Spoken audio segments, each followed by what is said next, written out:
தேஜ கூட்டணியில் மீண்டும் அமமுக இணைந்தது என அக்கட்சியின் பொதுச் செயலாளர் டிடிவி தினகரன் தெரிவித்தார். கூட்டணி நிலைப்பாடு தொடர்பாக அமமுக பொதுச் செயலாளர் டிடிவி தினகரன் இன்று மாவட்ட செயலாளர்களுடன் ஆலோசனை நடத்தினார். பின்னர் நிருபர்களிடம் டிடிவி தினகரன் கூறியதாவது: அமமுக மட்டுமல்ல, தமிழகத்திற்கே நல்லதொரு காலத்தின் தொடக்கம் இது.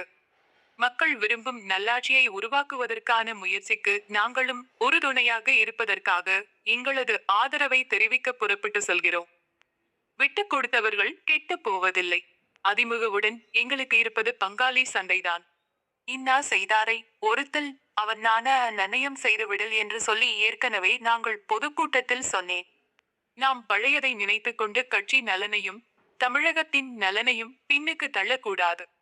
எல்லாவற்றையும் இணைக்கிற சக்தியாக ஜெயலலிதாவின் தொண்டர்கள் என்ற முறையில் ஓரணியில் திரண்டு மீண்டும் ஜெயலலிதா ஆட்சி அமைவதற்கு துணையாக இருப்போம்.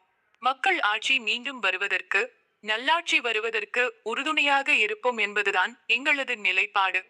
இவ்வாறு டிடிவி தினகரன் கூறினார். சந்திப்பு: மத்திய அமைச்சர் பியூஷ் கோயல் சென்னை வந்தடைந்தார். அவர் முன்னிலையில் இன்று பாஜ. அதிமுக இடையே தொகுதி பங்கீடு ஒப்பந்தம் கையெழுத்தாக உள்ளதாக வட்டாரங்கள் தெரிவிக்கின்றன. இந்த சூழலில் சென்னையில் உள்ள நட்சத்திர ஹோட்டலில் டிடிவி தினகரன் பியூஷ் கோயலுடன் சந்தித்து பேச்சு நடத்தினார். தொகுதி பங்கீடு குறித்து இரு தரப்பினரும் ஆலோசனை நடத்தினர்.